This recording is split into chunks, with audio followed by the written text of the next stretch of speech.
When your own daughter looks you in the eye and tells you to choose between servitude and exile, you don't yell, you don't beg, you simply breathe. Because in that breath, you feel something die. My name is Walter Greaves. I raised my daughter Lauren on my own after her mother passed. I wasn't perfect, but everything I earned, every sacrifice I made was for her.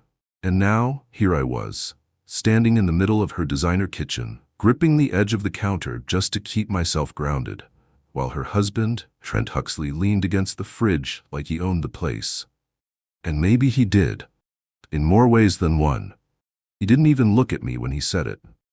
If he's going to live here, he needs to contribute.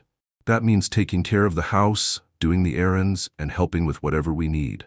Or, his voice trailed off as he sipped his espresso, the silence finishing the sentence for him.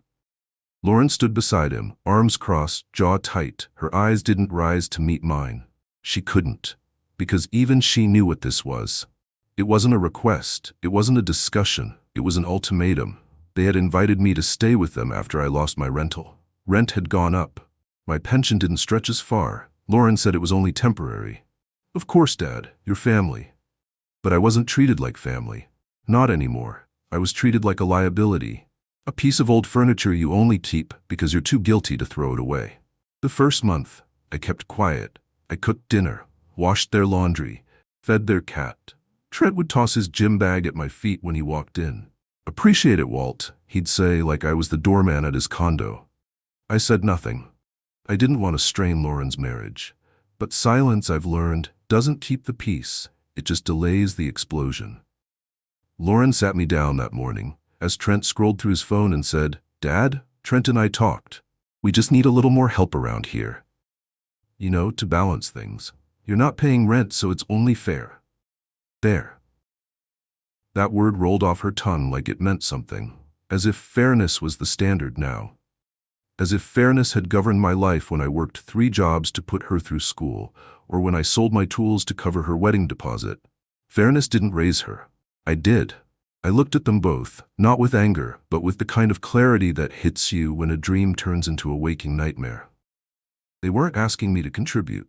They were asking me to submit. They wanted a servant, not a father. Not a man.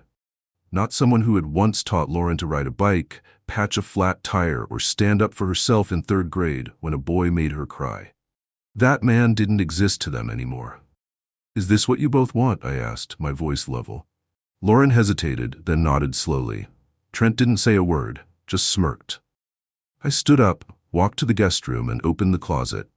The suitcase I had arrived with was still half packed, like some part of me had known this was never going to be home. I folded my shirts, tucked my socks into my shoes, zipped it all tight, and wheeled it back into the kitchen where they still stood, waiting. Lauren's eyes flickered, unsure. "I appreciate the roof," I said. "But I won't be your housekeeper, and I won't be anyone's burden. Good luck." Trent chuckled under his breath like he'd won. But I wasn't walking out in defeat. I was walking out with something far more dangerous: resolve. I walked past them, suitcase rolling behind me, and opened the front door. The same door I helped them paint just a year ago. The same porch where I once sat with Lauren, laughing about her future. Now it was just an exit. As I stepped onto the street, I didn't feel angry. I felt clean, like something had finally been cut loose. I had no plan, no place to go, but I had one thing they could never take from me: my dignity. And when a man has that, even rock bottom has a solid foundation. The funny thing about leaving a place that no longer wants you is how quiet it feels. Not just outside, but inside, like your body knows there's nothing left to argue about. I walked down that street with my suitcase clicking behind me, past hedges I had trimmed, a mailbox I once repaired for them, and a front lawn I used to water while they vacationed in Cabo. I didn't look back.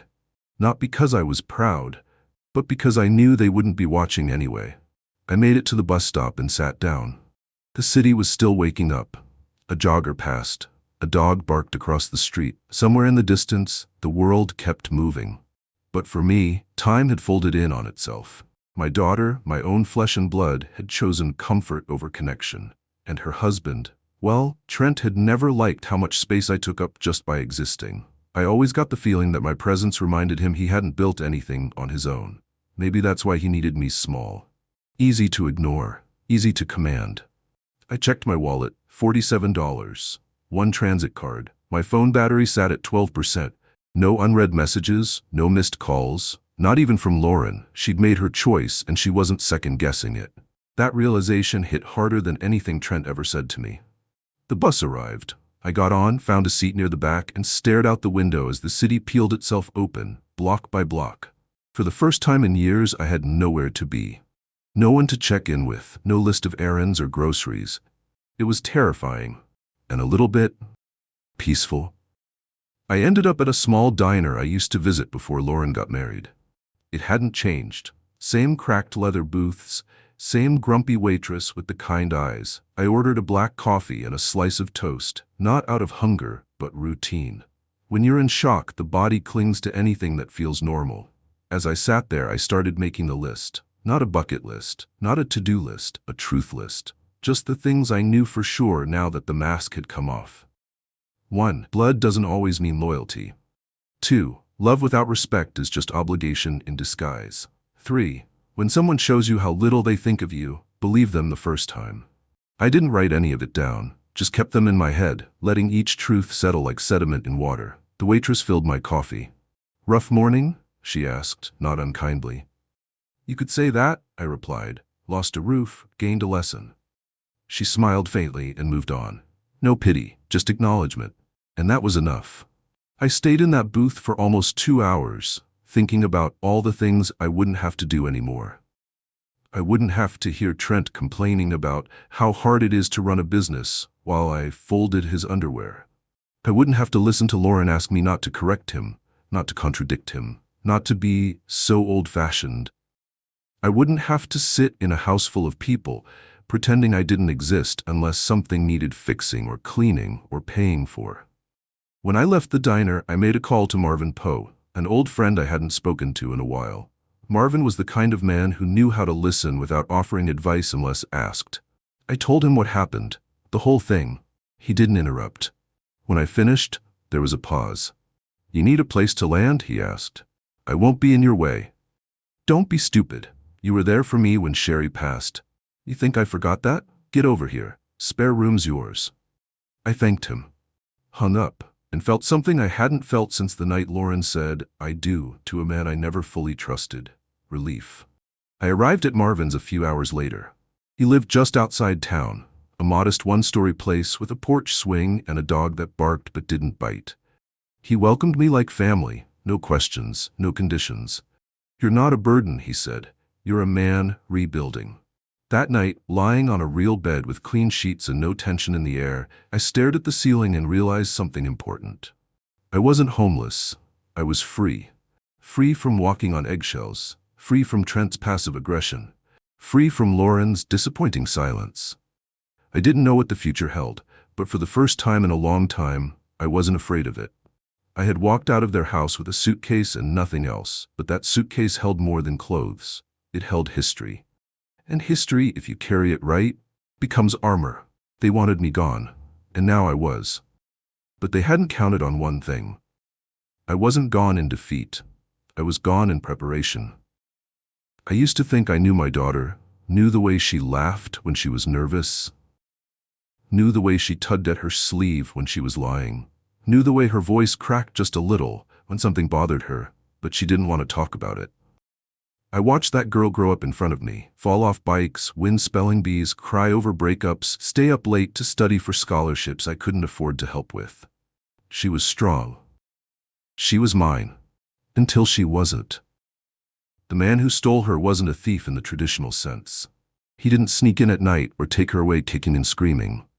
He just saw the gaps in her heart, the ones I couldn't fill after her mother died, and poured himself into them like wet cement.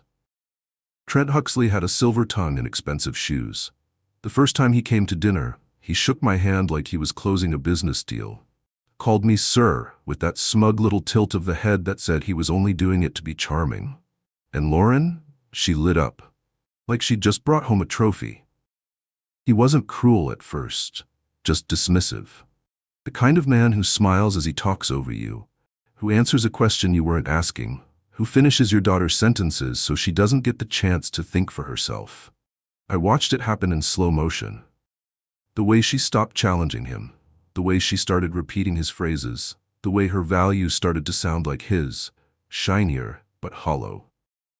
I tried to talk to her once, really talk.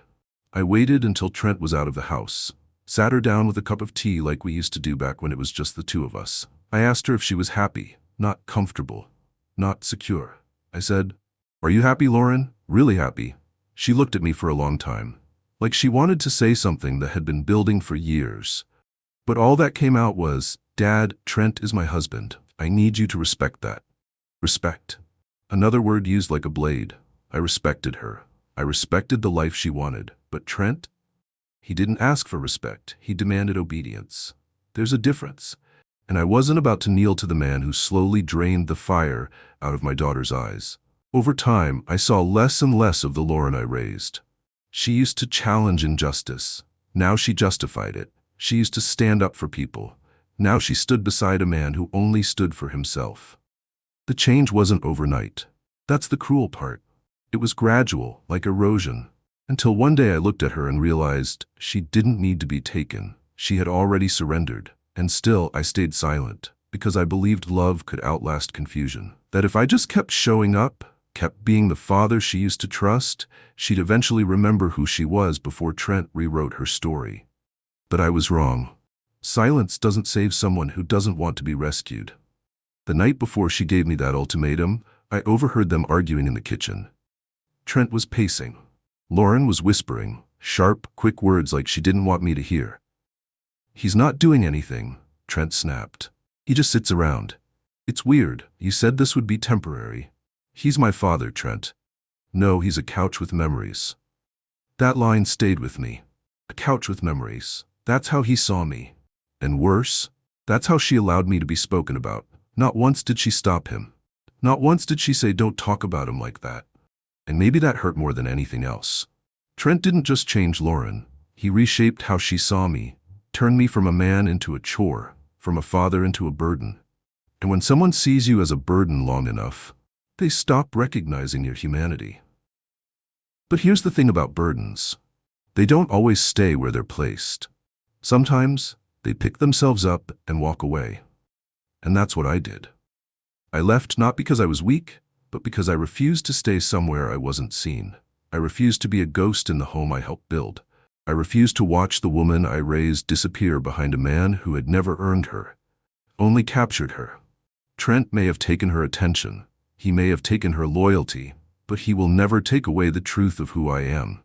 And when the time comes, when the shine wears off and the cracks in his charm begin to show, I'll still be standing, not waiting, not hoping, just standing. Because real love doesn't keep score, but it doesn't erase itself either. They wanted me out of their life. Fine, but they should have remembered I didn't raise a coward. And I sure as hell didn't become one. When I got to Marvin Poe's place, he opened the door like he'd been waiting all day. No judgment, no raised eyebrows, just a firm pat on the back and a worn-out recliner waiting for me in the living room. Marvin was the kind of man who understood storms. Not just the ones outside, but the ones inside a man. He'd lost his wife years ago, got betrayed by his own brother over some inheritance mess, and still managed to keep a warm heart and a sharper mind. The moment I stepped into his home, I felt like a man again. Not a servant, not a guest, a man.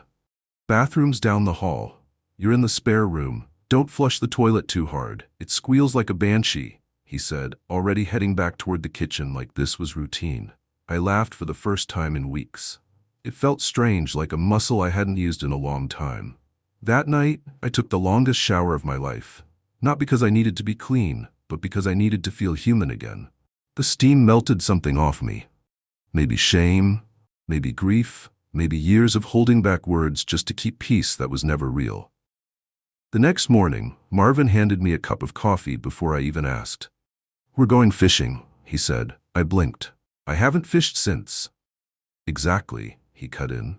"You need to remember what it feels like to do something just because you want to, not because someone needs you to." And just like that, we were off. Out by the lake with the sun barely over the trees, 2 men in folding chairs, lines cast, not a care in the world except whether or not the fish were biting. They weren't, and it didn't matter. That silence, the kind that isn't awkward, the kind that feels like exhaling for the first time in months, that was the beginning of healing.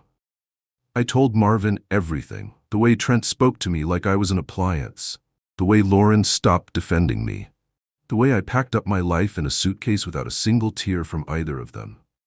Marvin didn't interrupt, didn't flinch. When I finished, he took a slow sip of coffee and said, "You were never the problem, Walter. They were just comfortable making you the scapegoat because it meant they didn't have to look at themselves." That hit me like gospel. All this time, I'd been wondering what I did wrong, how I failed as a father. But Marvin made it clear. Some people rewrite the narrative so they don't have to admit their own selfishness. And I'd let them. I'd let them write me out of my own story. Not anymore. Back at the house, Marvin pulled out a thick folder from his study. "You ever think about getting back on your feet?" he asked. "I'm not as quick as I used to be," I said. "But I've still got hands that work." He opened the folder. Handyman gigs, part-time work, house-sitting opportunities. "You don't need to prove anything to them," he said. "But if you're going to rise, rise with purpose." And that's when something inside me snapped back into place. Not like a light switch, but like a spine straightening. I took a few jobs, odd ones at first, repaired a fence for an elderly couple, fixed a leaky sink for a single mom, rewired a garage door that kept jamming. They paid in cash and casseroles, and for the first time in years, I felt useful without being used. The difference? They said thank you. They meant it. Word spread. A neighbor told another neighbor. Soon, I was booked out a month in advance. Marvin watched it all with a grin, never saying, "I told you so." But it was in his eyes. One evening, after a full day of work, we sat on his porch watching the sky turn orange. "You know what I see when I look at you now?" he asked. "A man who survived his own funeral." I chuckled. "Didn't know I was dead." "Not dead," he said, "just buried under the weight of people who never deserved you." That night, I stared at the ceiling again, only this time, not in defeat. I was rebuilding, not with bricks and nails, but with dignity and choice.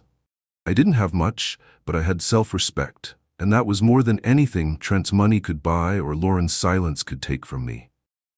I realized then, I didn't need a home to feel grounded. I didn't need their approval to feel alive.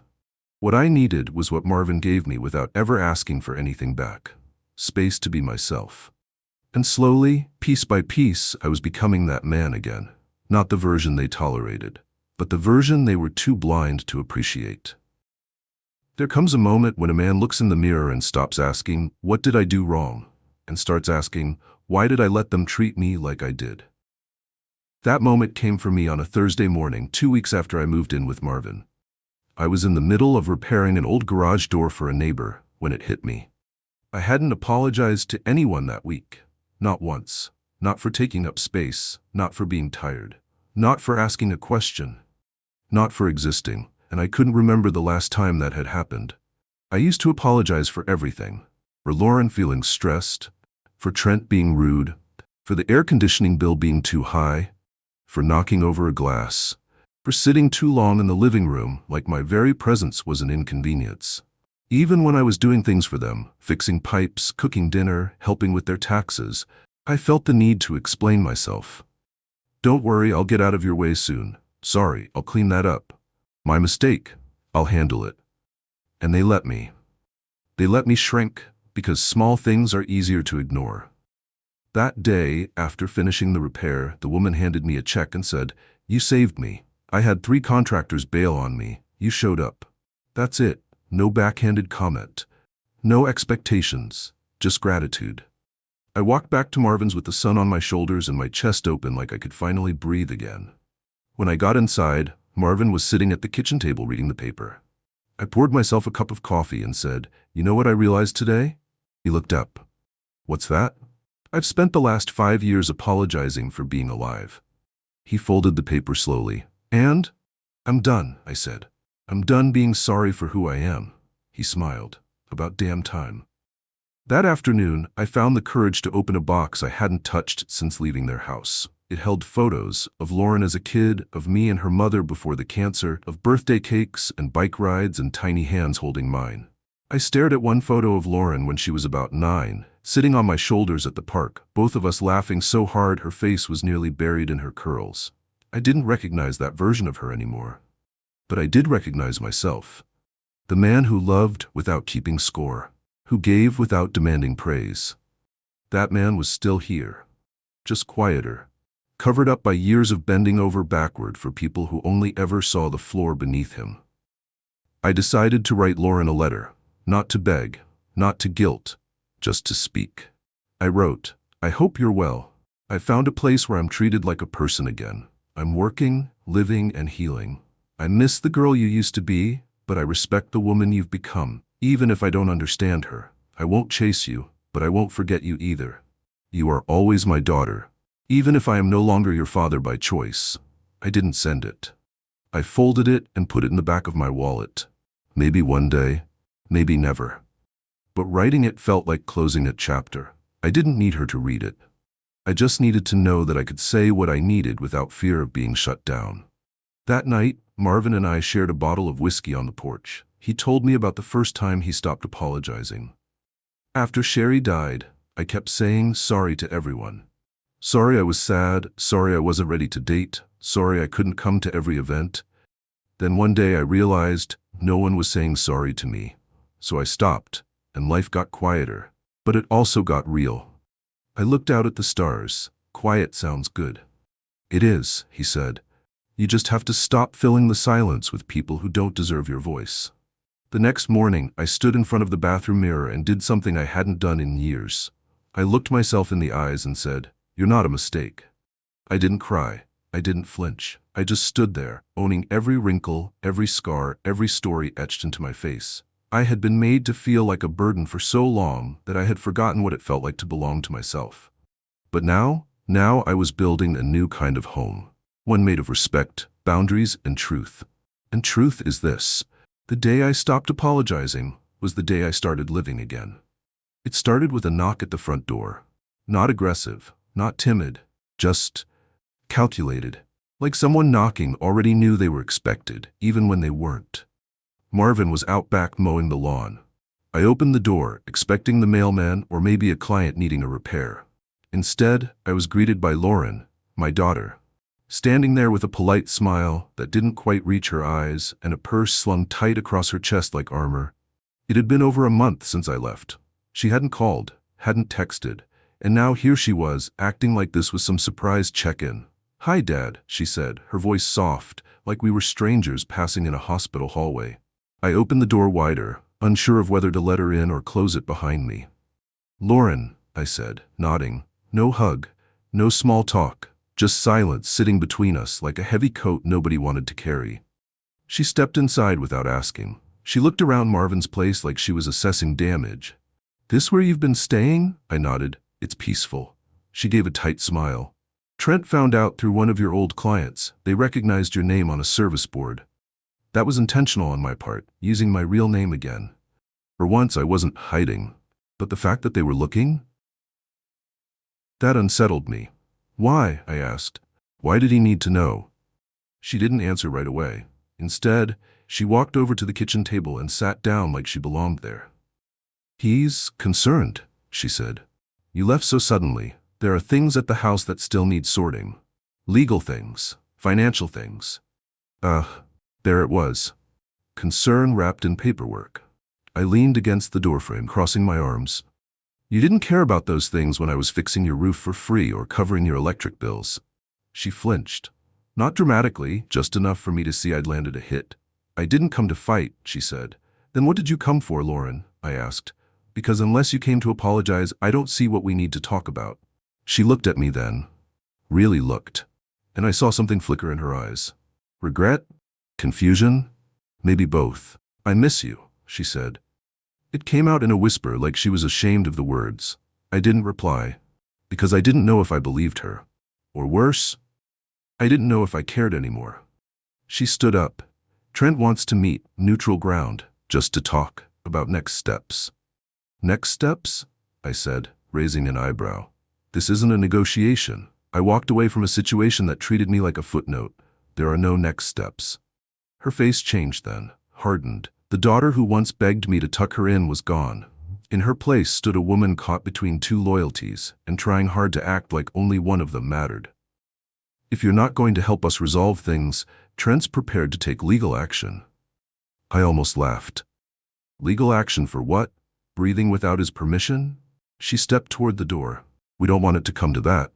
Then maybe, I said, you should have thought of that before you handed me an ultimatum, like I was an unpaid servant. She opened the door but paused before leaving. Just think about it, Dad. We're not the enemy. I held her gaze. Then stop acting like it. When the door shut behind her, the quiet felt louder than any argument.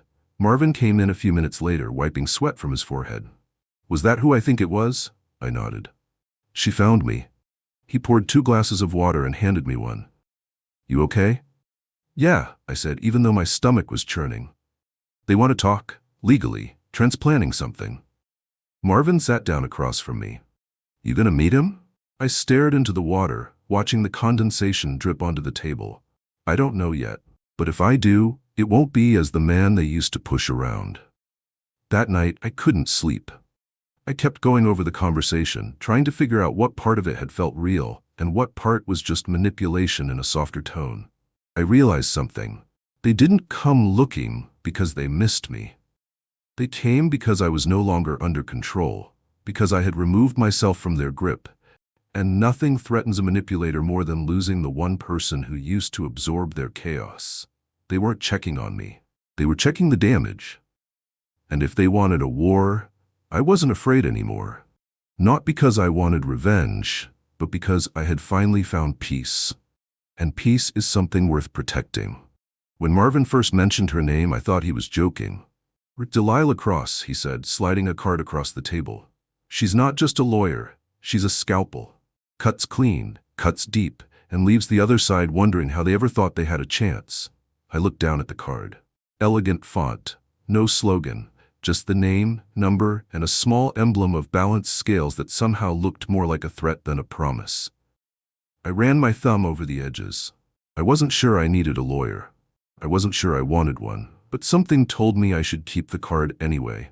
2 days later, I found myself sitting in her office. It was quiet. Not sterile, not cold, but precise. Everything in its place. Like the kind of room that didn't tolerate nonsense. Delilah herself was exactly what I imagined. Sharp suit, sharper eyes, and a presence that made you feel like you'd better not waste her time. She didn't smile when she shook my hand, just nodded, gestured toward the seat, and waited.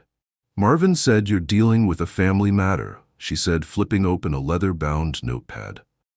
That's putting it kindly, I replied. And for the next 15 minutes, I told her everything, from Lauren's ultimatum to Trent's threats of legal action, to their sudden interest in my whereabouts now that I was no longer under their roof. She didn't interrupt, didn't nod sympathetically, she just listened. When I was done, she clicked her pen and leaned back.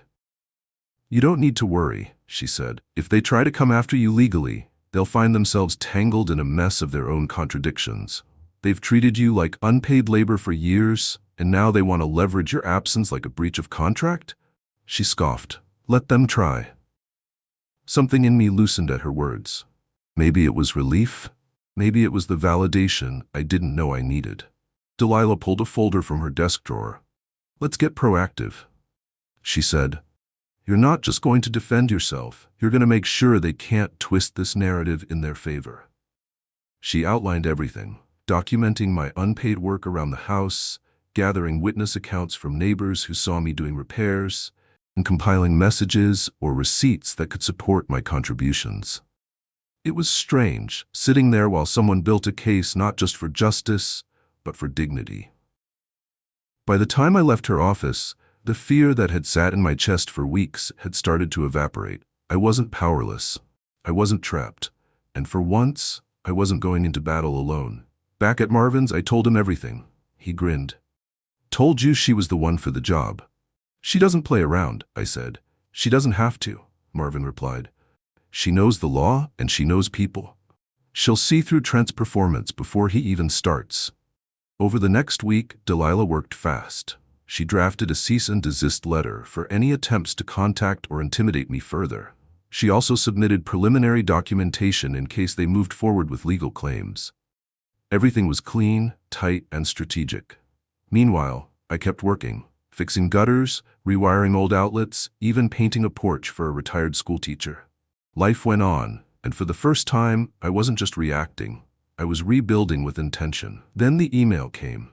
It was from Trent's lawyer, vague, full of legal posturing, and clearly meant to intimidate. Something about unresolved financial obligations and potential claims of emotional distress. Delilah read it, closed her laptop, and said, "Pathetic. They're fishing. They don't have a case. They're just trying to scare you back into silence." I believed her. But it still burned to see how low they were willing to go. Delilah's response was surgical. She dismantled every point, referenced previous communications, outlined my unpaid labor, and included documentation that would make any judge raise an eyebrow. She ended the letter with a single line: "Further harassment will be met with swift legal consequences, including but not limited to defamation, emotional exploitation, and unlawful labor practices." That was the first time I realized just how much I had endured. Not just emotionally, but legally. I had been living in a house where I worked like staff, paid like a provider, and was treated like furniture. And they had the nerve to act like I was the one abandoning them. Delilah met with me again that Friday. She brought coffee this time. "Most of my clients come in here angry," she said. "You didn't. You came in tired. That tells me this went on for a long time." I nodded. I didn't even realize how bad it was until I left. "That's how it works," she said. "People don't notice the water's boiling until they've already been cooked." Before I left her office, she looked me in the eye. "Whatever happens next, court, settlement, silence, just know this: you did the right thing by walking away. That's the first real move anyone makes when they're ready to live again."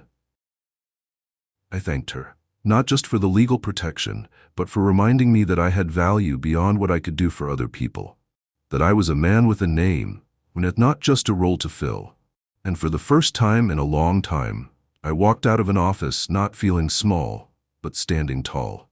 The meeting was scheduled for noon at a neutral cafe downtown. Glass walls, quiet tables, the kind of place where everything looked calm on the surface, but the tension swam just beneath. Delilah chose the location.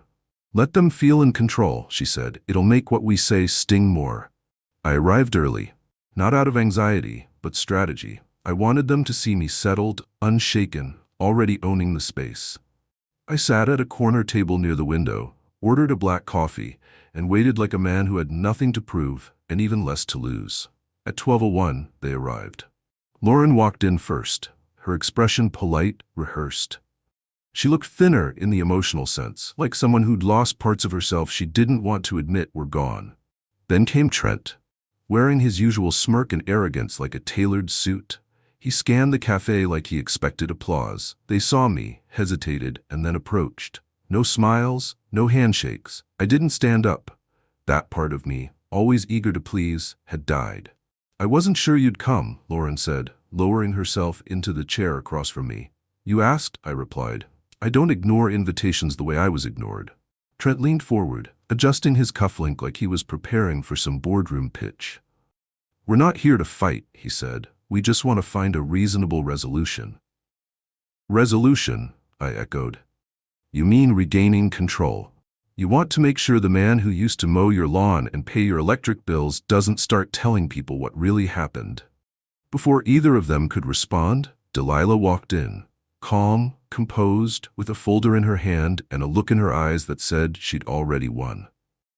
She sat down beside me, gave them both a courteous nod, and opened the folder like she was flipping open a confession. "Before this conversation spirals into performance," Delilah said, "let's keep things factual. Mr. Greaves provided labor, financial support, and caregiving services over the course of several years with no compensation. When he asserted healthy boundaries, he was removed from the home under the guise of an ultimatum. This is not a family dispute. It's a pattern of exploitation." Trent's smirk twitched. "No one forced him to do those things," he said. "Maybe not with words," I replied. "But with expectation, silence, and your ego? Absolutely." Delilah didn't flinch. She continued, We've gathered receipts, communication logs, and third-party witness accounts that validate the unpaid services Mr. Greaves rendered. He's not seeking re-entry into your lives. He's seeking peace. And any attempt to distort this narrative moving forward will result in legal action. Lauren finally spoke, her voice trembling. I just wanted to see my dad. That's not a crime. I looked at her, not with anger but with exhaustion. No, Lauren, wanting to see me isn't a crime, but wanting to see me only after I stop serving you? That's a pattern, not a reunion. Trent leaned in. So you're letting some lawyer speak for you now? I leaned in too. No, I'm letting her speak for the man you used to boss around like a housekeeper. The difference is, now I've got someone who sees through the charm and the pretense, someone who knows what manipulation smells like when it walks into a room wearing cologne. Delilah calmly closed the folder. Unless you're prepared to issue a formal written apology and release Mr. Greaves from all financial and personal claims, this conversation is over. Trent scoffed. This is a waste of time. No, I said, rising slowly. This is closure. Lauren stood too.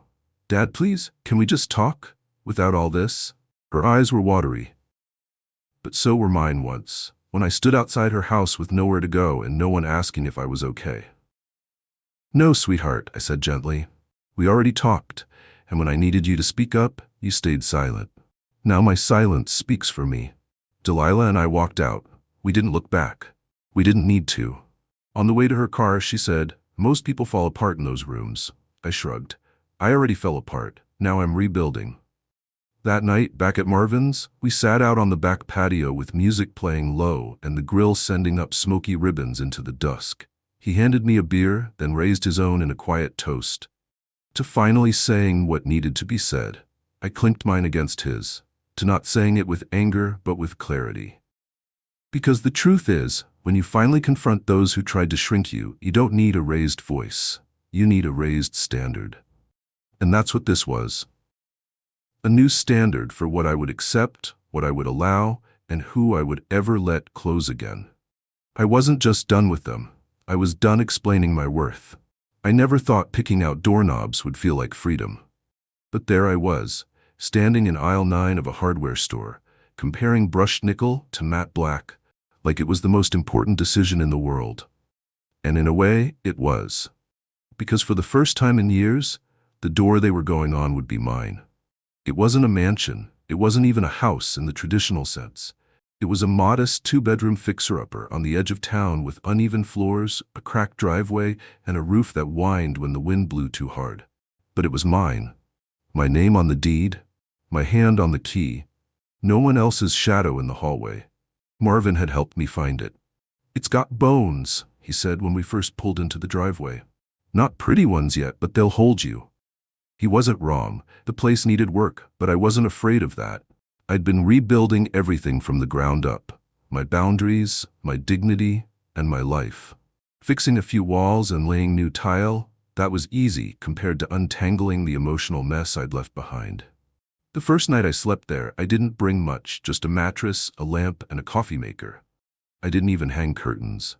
I wanted the moonlight to pour in, to remind me that I wasn't hiding anymore. No footsteps above me. No voices outside my door deciding what I owed them. Just quiet, and breathe, and peace. Each morning became a ritual. I'd wake up early, brew a cup of coffee, and step out onto the back porch. Birds sang. The wind moved through the trees like a lullaby written for grown men who had survived too much. I found myself smiling at things I used to miss. Ants carrying crumbs, clouds shifting shape, the hum of a distant lawnmower. It wasn't flashy, but it was real. I spent my days working, painting walls, patching drywall, sanding floors until they looked new. It was hard labor, but it didn't feel thankless like before. Every stroke of the brush was a reclaiming. Every nail hammered was another piece of myself nailed back into place. This wasn't just about making a home, it was about becoming one. Neighbors started to wave when they saw me. One old man named Clyde brought over a toolbox and said, "Thought you could use a second set of hands." We didn't talk much, just worked side by side, two men bonded by calluses and unspoken stories. By the time we finished rehanging the front door, he looked at me and said, "Feels like someone good lives here now." And I'll be honest, I teared up. Delilah called to check in. "How's it coming along?" she asked. It's not perfect, I said, but it's mine. She laughed. Sounds like you're healing faster than most. Maybe. Or maybe I just learned that when you spend years building other people's dreams, it takes time to remember your own. Lauren hadn't reached out again. Trent certainly didn't. Part of me expected a letter or a voicemail, some last-ditch attempt to rewrite the past. But nothing came. And I was grateful. Silence, in this case, was mercy. They had taken enough space in my life. Now I was reclaiming the square footage. One afternoon, I found an old rocking chair at a garage sale. The woman selling it said it belonged to her grandfather, who used to sit on his porch every evening and tell stories to anyone who would listen. I bought it without haggling. I placed it on my own porch, facing the sunset, and made a promise to myself. No more stories that shrink me. No more rewriting my past to make others look better. From now on, only truth. Even if it's quiet. Even if no one's around to hear it. Marvin came over with burgers and a six-pack. We grilled in the backyard, music low and laughter. At one point, he looked around and said, "You really did it." "Did what?" I asked. "Built something that's yours, not borrowed, not begged for. Yours." I nodded. "I didn't think I ever would." He smiled.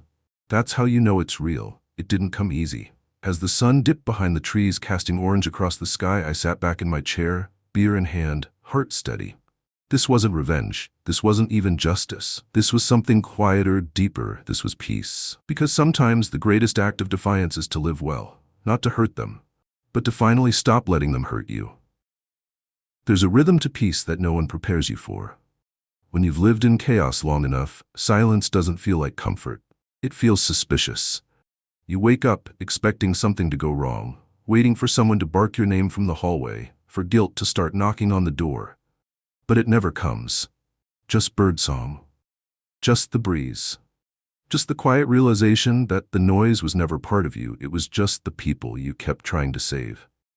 Now my mornings start with stillness. Coffee on the porch, a slow walk to the mailbox. Sometimes I'd catch myself lingering on the name printed on the letters, Walter Greaves, homeowner, and I'd smile.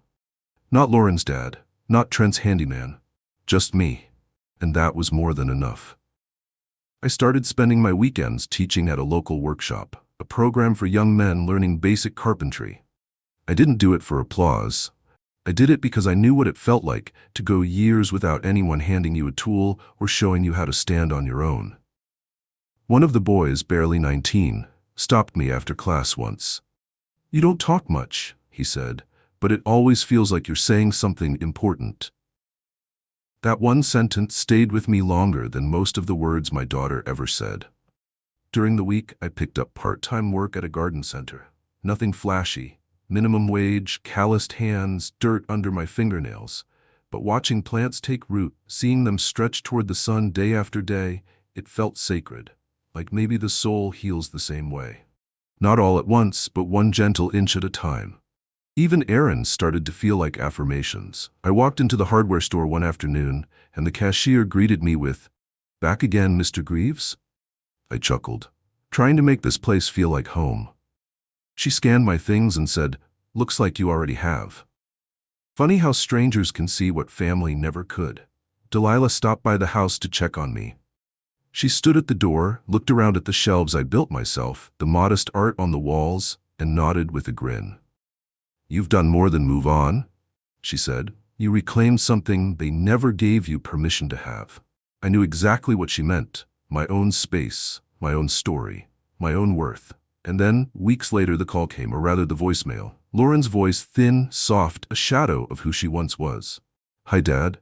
I don't know if you'll ever want to talk, but I think about you, and I'm sorry. I really am." That was it. No explanation, no demands. Just a ghost trying to reach out from the other side of a decision she can't undo. I didn't call her back, not because I was bitter, but because growth doesn't always include reunion. Some apologies are best left unacknowledged, not out of spite, but out of peace. I had built a new life, and I didn't need to invite the past back in to prove I was over it. Trent never reached out. Of course he didn't. Men like him don't apologize. They just wait for the storm to pass and look for someone else to take cover under. But I wasn't standing in that storm anymore. I was on higher ground, umbrella closed, eyes on the horizon. Marvin and I took on a small side project together, fixing up an old cottage near the lake. During one of our lunch breaks, he looked at me and asked, "You ever wonder what life would have been like if Lauren never married that guy?" I thought about it. Sometimes. But I probably still would have been bending over backward to make someone else happy. Trent just made the collapse faster. And honestly, I'm grateful for that. We sat in silence for a while, the good kind. The kind where no one needs to explain the scars they've already shown. Healing doesn't always look like laughing or hugging. Sometimes it just looks like two old friends sharing a sandwich on a dusty porch and knowing they're both still standing. Later that week, I bought myself a new chair. Just one. It was made of oak, solid and simple, no room for anyone else. I placed it right on my front porch, facing the sunset. It wasn't for guests, it wasn't for conversation, it was for reflection. For evenings when I needed to sit with myself and remember how far I'd come without begging anyone to come with me. As the sun dipped low, painting the sky with orange and lavender, I leaned back in that chair and finally exhaled. I wasn't surviving anymore. I wasn't rebuilding. I wasn't reacting to what they did or didn't do. I was just living, on my terms, on my land, in my own name. This was the life I chose now. Not loud, not showy, but honest. Calm, entirely mine. And the greatest part, no one could take it from me. Because I didn't win this by fighting back. I won by walking away. And not looking back. And now I want to ask you something. What would you have done if your own child gave you an ultimatum like that? Would you have stayed, tried to please everyone, swallowed your pride just to keep the peace? Or would you have walked away like I did? With nothing but your dignity and a packed suitcase? Because sometimes silence isn't weakness, it's survival. Sometimes choosing yourself means letting go of the very people you thought would always stand by you. If this story hit home, if you've ever been used, betrayed, or underestimated by the people you loved most, then you already know, revenge isn't always loud. Sometimes it's quiet. Sometimes it's a fresh set of keys, a brand new sunrise, and the peace of knowing you don't owe anyone your suffering. So what do you think? Did I make the right choice?